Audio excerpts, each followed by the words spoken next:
আল্লাহ আমার রব, এই রবি আমার সব, দামে দামে তন মনে তারি অনুভব। তোমার দুনিয়াতে আমি যেদিকে তাকাই, অথই নিয়ামতে ডুবে আছি সবাই। পাক পাখালির গানে শুনি তসবিহ কালো রব, তসবিহ কালো রব। আল্লাহ আমার রব, এই রবি আমার। আসসালামু আলাইকুম, আলহামদুলিল্লাহ, আসসালাতু ওয়াসসালামু আলা রাসূলিল্লাহ। প্রিয় দর্শক, আপনারা যারা দেশে আছেন প্রবাসে, সবাইকে জানাই অনেক অনেক প্রীতি ও শুভেচ্ছা। শুরু হলো এনটিভি আয়োজিত এবং লাভ হলো নিবেদিত অনুষ্ঠান আপনার জিজ্ঞাসা। আপনাদের সাথে আছি আমি জাইনুল আবেদিন আজাদ, আর আপনাদের মনে জাগা প্রশ্নের জিজ্ঞাসার জবাব দিচ্ছেন বিশিষ্ট আলেম ডক্টর মোহাম্মদ সাইফুল্লাহ। আসসালামু আলাইকুম ওয়া রাহমাতুল্লাহি ওয়া বারাকাতুহু। প্রিয় দর্শক, শুরুতে একটি ইমেল পাঠিয়েছেন কাজাদ রহমান। লিখেছেন, আমরা জানি জন্মের আগে মানুষের ভাগ্য লেখা থাকে, আবার প্রতি বছর কদরের রাতে ভাগ্য লেখা হয়। তাহলে কি কর্মের আলোকে প্রতি বছর আল্লাহ ভাগ্য সংশোধন করেন? ধন্যবাদ আপনাকে। আপনি যে প্রশ্নটি করেছেন যে কর্মের আলোকে আল্লাহ সুবহানাহু ওয়া তাআলা কি ভাগ্য সংশোধন করেন না, তাকদীর সম্পর্কে আপনার মৌলিক যে ধারণা, সেই ধারণা এখনও স্পষ্ট হয়নি। তাকদীর হচ্ছে আল্লাহ তাআলার ইলম, আল্লাহ তাআলার ইলমের প্রতি বিশ্বাস করা।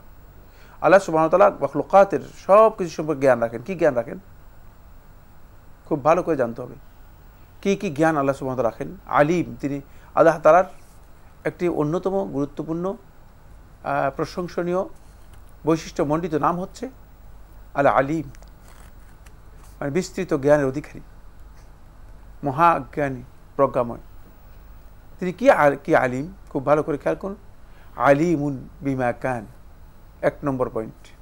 আলিমুন বিমা কান, যা কিছু হয়েছে, সব কিছু বান্দার দিক থেকে যেগুলো হয়েছে সব কিছুর জ্ঞান রাখেন। আলিমুন বিমা ইয়াকুন, যা কিছু সামনে হবে সেগুলো সম্পর্কে জ্ঞান রাখেন। তাৎক্ষণিক জ্ঞান সবটাই একসাথে রয়েছে। আলিমুন বিমা ইয়াকুন, যেটা হবে সেটা সম্পর্কে জ্ঞান রাখেন। 3 নম্বর হচ্ছে আলিমুন বিমা লাম ইয়াকুন, যেটা হয়নি সেটা সম্পর্কে জ্ঞান রাখেন। খুব ভালো করে বুঝতে হবে আল্লাহ তাআলার জ্ঞান আর মানুষের জ্ঞানের বিষয়গুলো, মানে যাদের জানা নেই আসলে তারা অনেকেই না জেনেই কথাবার্তা বলেন। আলিমুন বিমা লাম ইয়াকুন, যেটা কোনোদিন হয়নি সেটা সম্পর্কে জানেন। আলিমুন বিমা লা ইয়াকুন, যেটা কোনোদিন হবে না সেটা সম্পর্কে জ্ঞান রাখেন। আলিমুন বিমা ইস্তাহিল, যেটা অসম্ভব, মানে যেটা মানুষের দৃষ্টিতে স্বাভাবিক মানুষের জ্ঞানে অসম্ভব, কিন্তু আল্লাহ তাআলার কাছে কোনো জিনিস অসম্ভব নেই, সেটা মানুষের জন্য অসম্ভব, সেটা সম্পর্কে জ্ঞান রাখেন আল্লাহ সুবহানাহু ওয়া তাআলা। আলিমুন বিমা হুয়া ওয়াজিব, আর যেটা অপরিহার্য, অবধারিত হবেই, সেটা সম্পর্কে জ্ঞান রাখেন। এই পুরাটা জ্ঞানের উপর বিশ্বাস করার নাম হচ্ছে আল্লাহ রাব্বুল আলামিনের তাকদীরের প্রথম পার্ট। যেখানে কোনো সীমাবদ্ধতা নেই, এখানে কোনো সীমাবদ্ধতা, যেহেতু এই বিষয়গুলো সবটাই জানেন, এই জন্য আল্লাহ সুবহানাহু ওয়া তাআলা এই বিষয়গুলো সবটাই আল্লাহ রাব্বুল আলামিন লিপিবদ্ধ করেছেন। সুতরাং এখানে কোনো ধরনের পরিবর্তন আল্লাহ তাআলার ইলমের মধ্যে নেই। এই বিশ্বাসটুকু তাকদীরের মৌলিক বিশ্বাস। ওয়ামা ইউবাদদালুল কাউলু লাদাইয়া ওয়ামা আনা বিযাল্লামিল লিল আবিদ, আমার কাছে কথার কোনো পরিবর্তনই নেই, কোনো কিছুর পরিবর্তনের সুযোগ নেই। তোমার কর্মের মাধ্যমে কিছু সংশোধন যে হবে ওইটাও আল্লাহ জানেন। সব কিছুই তো আল্লাহ তাআলার ইলমের মধ্যে রয়েছে। জি, আমরা খুবই গুরুত্বপূর্ণ বিষয়ে অবগত হলাম। প্রিয় দর্শক, আমাদের হাতে একটি চিঠি পাঠিয়েছেন মোহাম্মদ আব্দুল হান্নান, পাকুন্দিয়া, কিশোরগঞ্জ থেকে। লিখেছেন, আমরা যে সুন্নত নামাজ পড়ি, রাসূল সাল্লাল্লাহু আলাইহি ওয়াসাল্লাম কি সুন্নত নামাজ পড়তেন? উনি কি সুন্নতে রাসূলুল্লাহ তাআলা এই কথা বলে নিয়ত করতে পারেন? না, তিনি তা পারেন না। সুতরাং তিনি সুন্নত নামাজ পড়তেন না। তিনি যা করতেন না আমরা তা করি। তিনি যা করতেন তা করা সুন্নত, যা করতেন না তা করা গুনাহ। আমার কাছে সুন্নত নামাজ পড়াটা শিরকের মতো মনে হয়। রাসূল কীভাবে নামাজ পড়তেন? এমন একটি কিতাবে দেখেছি রাসূল ফরজ নামাজ পড়তেন, নফল পড়তেন। ওনার নফল নামাজকে সুন্নত বলা আছে। এ ব্যাপারে আপনাদের মতামত কি? নবী সাল্লাল্লাহু আলাইহি ওয়াসাল্লাম যেগুলো পড়েছেন সেগুলোই সুন্নাহ, যেগুলো করেছেন সেগুলোই সুন্নাহ। সুন্নাহ সম্পর্কে আপনার সুস্পষ্ট ধারণা না থাকার কারণে আপনি বক্তব্য দিয়েছেন। আর আলা সুন্নাতে রাসূলিল্লাহ একথা বা সুন্নাতে রাসূলিল্লাহ এটা বলার তো মানে প্রশ্নই আসে না। এটা আমরা নবী সাল্লাল্লাহু আলাইহি ওয়াসাল্লাম বলেন নাই, সাহাবায়ে কেরাম বলেন নাই, আমরাও বলি না, প্রশ্নই আসে না। সুতরাং আপনি একটা মিসগাইডেড বক্তব্য নিয়ে এসে আপনি চেষ্টা করেছেন যে এখানে মানে নবী সাল্লাল্লাহু আলাইহি ওয়াসাল্লামের সুন্নাহকে অস্বীকার করার জন্য। সুন্নাহ হচ্ছে নবী সাল্লাল্লাহু আলাইহি ওয়াসাল্লামের কথা, কাজ এবং সমর্থন, পুরাটাই সুন্নাহ। নবী সাল্লাল্লাহু আলাইহি ওয়াসাল্লামের সুন্নাহ যেগুলো আছে, যেগুলো নবী সাল্লাল্লাহু আলাইহি ওয়াসাল্লাম করেছেন সেগুলো সুন্নাহ। আর এগুলো নবী সাল্লাল্লাহু আলাইহি ওয়াসাল্লাম অনুসরণ করতে আল্লাহ তাআলা বলতেছেন, কোরআনের মধ্যে অনুমতি দিয়েছেন, ওয়ামা আরসালনা মির রাসূলিন ইল্লা লিইউতাআ বিইজনিল্লাহ। রাসূল থেকে প্রেরণ করা হয়েছে, যে কোনো রাসূলকে প্রেরণ করা হয়েছে আল্লাহর অনুমোদন ক্রমে তাদের অনুসরণ করা হবে। আর আল্লাহ সুবহানাহু ওয়া তাআলা অন্য আয়াতের মধ্যে বলেছেন যে কুল ইন কুনতুম তুহিব্বুনাল্লাহ, আপনি বলুন ইন কুনতুম তুহিব্বুনাল্লাহ, যদি তোমরা আল্লাহ তাআলার ভালোবাসা দাবি করো, যদি তোমরা মনে করো যে আল্লাহ তাআলাকে তোমরা ভালোবাসো, ফাত্তাবিউনি, তাহলে তোমরা আমার অনুসরণ করো। যেখানে রাসূলের অনুসরণটা আল্লাহ তাআলা মানে আল্লাহর ভালোবাসার দলিল হিসেবে বলতেছেন, আর সেখানে আপনি এসে বলতেছেন যে এই রাসূলের এই অনুসরণ করলে শিরক হবে, তাহলে আপনি কত বড় ঔদ্ধত্য দেখাচ্ছেন। একটি আয়াতের মধ্যে নয়, এভাবে কোরআন কারীমের 40টি আয়াতের মধ্যে সরাসরি কথা এসেছে। তাহলে তো আপনি কোরআন কারীম সম্পর্কে অজ্ঞ হওয়ার কারণে এই কথাগুলো বললেন। আল্লাহ তাআলা স্পষ্ট করে বলছেন ওয়া মাইয়ুতি'ir রাসূলা ফাকাদ আতা আল্লাহ, আয়াতের মধ্যে স্পষ্ট করছেন যে ব্যক্তি রাসূলের আনুগত্য করলো সে আল্লাহর আনুগত্য করলো। সরাসরি আল্লাহর আনুগত্যের মানে প্রকৃতি হচ্ছে রাসূলের আনুগত্য করা। সুতরাং রাসূল সাল্লাল্লাহু আলাইহি ওয়াসাল্লাম যে কাজটা করেছেন সেটা আমরা করবো, এটা হচ্ছে সুন্নাহ। রাসূল সাল্লাল্লাহু আলাইহি ওয়াসাল্লাম যে কথা বলেছেন সেটা আমরা করবো, এটা হচ্ছে সুন্নাহ। রাসূলুল্লাহ সাল্লাল্লাহু আলাইহি ওয়াসাল্লাম যে কাজের অনুমোদন দিয়েছেন সেটা আমরা করবো, এটা হচ্ছে সুন্নাহ। এটাকেই সুন্নাহ পরিভাষা নাম দেওয়া হয়েছে। পরিভাষা মানে এর বিরুদ্ধে যাওয়ার কোনো অর্থ নেই। বিরুদ্ধে যাওয়ার অর্থ হচ্ছে আপনি পথভ্রষ্ট, এই জন্য বিরুদ্ধে যাচ্ছেন। আপনি সুন্নাহ নাম দিয়ে অন্য নাম দেন। যদি আপনার কাছে 1400 বছর পর্যন্ত মুসলিম আলেমগণ, বিদগ্ধ জ্ঞানীগণ এর নাম দিয়েছেন সুন্নাহ, এখন 1400 বছর পরে আপনি এসে মানে এটাকে কি নাম দেবেন সেটা আপনি দেন। কিন্তু পরিভাষায় আপনি তো দ্বিমত পোষণ করে সেই কাজটিকে শিরক বলতে পারেন না। সেই কাজটিকে আল্লাহ তাআলার সাথে শিরক, আল্লাহ তাআলার সাথে শিরকের কিছুই এখানে নেই। কারণ সুন্নাহ কিন্তু ইবাদত একমাত্র আল্লাহর জন্য। আপনারা হয়তো লক্ষ্য করেছেন তার প্রশ্নের মধ্যে কিছু বিভ্রান্তি আছে। আমরা তার হেদায়েতের জন্য আল্লাহর কাছে দোয়া করি। রাসূল সাল্লাল্লাহু আলাইহি ওয়াসাল্লাম ফরজ ইবাদতের বাইরে যেটা অতিরিক্ত করতেন, হ্যাঁ সেটা তো আমরা নফল বলি, সেটা তো সুন্নাহ। অর্থাৎ রাসূল সাল্লাল্লাহু আলাইহি ওয়াসাল্লাম ইবাদতের যে পদ্ধতি, জীবন পদ্ধতি, সবটাই তো সুন্নাহ। তো উনি তো ফরজের বাইরে যেটা, হ্যাঁ এটা নফল হতে পারে, অতিরিক্ত হতে পারে, সেটাও তো সুন্নাহ। নফল তো অতিরিক্ত, নফলের অর্থ কি? অতিরিক্ত। অতিরিক্ত তো অতিরিক্ত তো মানে নবী সাল্লাল্লাহু আলাইহি ওয়াসাল্লাম করেছেন এই জন্য সুন্নাহ। হ্যাঁ, উনি যেটাই করেছেন এই যে অতিরিক্ত, সেটা তো সুন্নাহ।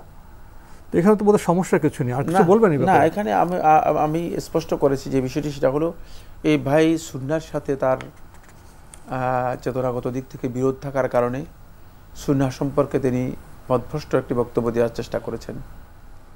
আল্লাহ তাআলা হিদায়াত দান করুন। আপনার অন্তরের মধ্যে নবী সাল্লাল্লাহু আলাইহি ওয়াসাল্লামের প্রতি ভালোবাসা নেই, ঈমান নেই, এটাই আমি আপনার প্রশ্ন থেকে বুঝতে পেরেছি। আর একটু জানুন ভাইয়া, আর একটু পড়ুন।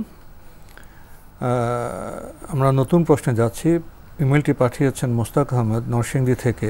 লিখেছেন, ইমামের পেছনে সূরা ফাতিহা কিভাবে পাঠ করব? ইমাম যখন সূরা ফাতিহা পড়েন তখন তার সাথে সাথে, নাকি ইমামের সূরা ফাতিহা পড়া শেষ হলে? যদি জামাতে এসে দেখি ইমামের সূরা ফাতিহা পড়া শেষ, অন্য সূরা পড়ছেন, তখন আমি কি করব? ফাতিহা পড়ব নাকি ইমামের কোরআন পাঠ শুনব? ধন্যবাদ। ইমামের পেছনে সূরা ফাতিহা পড়া রাসূলুল্লাহ সাল্লাল্লাহু আলাইহি ওয়াসাল্লাম হাদিস দ্বারা প্রমাণিত হয়েছে। ইমাম সাহেব সূরা ফাতিহা শেষ করার পরে আপনি পড়বেন। আর যদি আপনি জামাতে আসেন, ইমাম সাহেব সূরা ফাতিহা শেষ করেছে, জামাতে আপনি অংশগ্রহণ করার পর আপনি সাথে সাথে সূরা ফাতিহা পড়বেন মনে মনে, আর ইমামের কেরাত শুনবেন। এই দুইয়ের মধ্যে কোনো সাংঘর্ষিক কিছুই নেই। কারণ শোনা কান দিয়ে হয়, পড়া মুখ দিয়ে হয়। মানে শোনার জন্য কোনো প্রতিবন্ধক নেই পড়া। কারণ ওই আয়াতের মধ্যে আল্লাহ সুবহানাহু ওয়া তাআলা সূরা আরাফের যে আয়াতের মধ্যে বলেছেন, ওয়াইজা কুরিয়াল কুরআনু ফাসতামিউ লাহু ওয়ানসিতু লাআল্লাকুম তুরহামুন, যখন কোরআন পাঠ করা হবে তোমরা ফাসতামিউ লাহু, কোরআন শ্রবণ করো। ও আনসিত এবং চুপ থাকো, দুটেই কোনো ব্যক্তি যখন পড়বে পড়ার সাথে এটি সাংঘর্ষিক নয়। আওয়াজ করে না পড়লেই চুপ থাকা। আপনি যদি আওয়াজ না করেন, চুপ থাকলেন আর কান দিয়ে শুনলেন, মুখ দিয়ে শুধুমাত্র সূরা ফাতিহা পড়লেন, আপনি সূরা ফাতিহা পড়বেন, যেহেতু রাসূলুল্লাহ সাল্লাল্লাহু আলাইহি ওয়াসাল্লাম সূরা ফাতিহা পড়তে নির্দেশ দিয়েছেন এবং স্পষ্ট করে বলেছেন যে সূরা ফাতিহা ছাড়া সালাত হবে না। জি, আমরা জানলাম বিষয়টি সম্পর্কে। প্রিয় দর্শক, আমাদের হাতে আরও একটি ইমেল পাঠিয়েছেন তামান্না খান। আপনি ইংরেজি হরফে বাংলা ইমেলটি করেছেন, পড়ার চেষ্টা করছি। লিখেছেন, আমি জানতে চাচ্ছিলাম আমার ছোট খালা হজে যেতে চাইছিলেন, বাট তার হাজব্যান্ড তার সাথে যেতে রাজি হয়নি। সেখানে আমার খালার কি দোষ হবে? খালার এজ 60, খালার কোনো ছেলে নেই, 2 মেয়ে আছে, তারা ম্যারিড। এখন উনি কি করবেন? আপনার খালা তিনি যদি নিরাপদ কোনো আত্মীয় স্বজনদের সাথে যেতে চান তাহলে তিনি যেতে পারবেন। তার 60 বছর বয়স, 60। কিন্তু তিনি কাদের সাথে যাচ্ছেন? অপরিচিত, যাদের সাথে কোনো সম্পর্কই নেই, যারা তাকে কোনোভাবে হেল্প করবে না, এই ধরনের লোকদের সাথে যদি আপনার খালা যান তাহলে তিনি ভুল করবেন। তার হজের প্রয়োজন নেই তো, কারণ হজ ফরজ হওয়ার জন্য তো মাহরাম যেতে যাচ্ছে না। হজ ফরজের সাথে মাহরাম রয়েছে। এখন যার মাহরাম নাই তার হজ নেই, তিনি সফর করার দরকার নেই, তিনি হজ করবেন না। সুতরাং আবেগতাড়িত হয়ে কোনো ইবাদত করার দরকার নেই। তো ইবাদত তো তখনই করবেন যখন ইবাদতটা আল্লাহ তাআলার পক্ষ থেকে আপনাকে ইবাদতের জন্য আপনাকে বলা হবে, অনুমোদন দেওয়া হবে। ইবাদতের শর্ত হচ্ছে মাহরাম থাকতে হবে। এখন মাহরাম নাই, মাহরাম কেউ যেতে রাজি হচ্ছেন না, তাহলে আপনার জন্য এখন আর এটা ফরজই নেই। অন্য লোকদের সাথে যাওয়া বা নিরাপত্তার বিষয় আছে, সুস্থতা অসুস্থতার বিষয় আছে, এখানে অনেকগুলো বিষয় রয়েছে। আপনার ব্যক্তিগত নিরাপত্তার বিষয় আছে, সুস্থতা অসুস্থতার বিষয় রয়েছে। তারপরে আপনি যে জায়গাগুলোতে যাবেন সেখানে আপনাকে সহযোগিতা করার জন্য লোকের প্রয়োজন রয়েছে।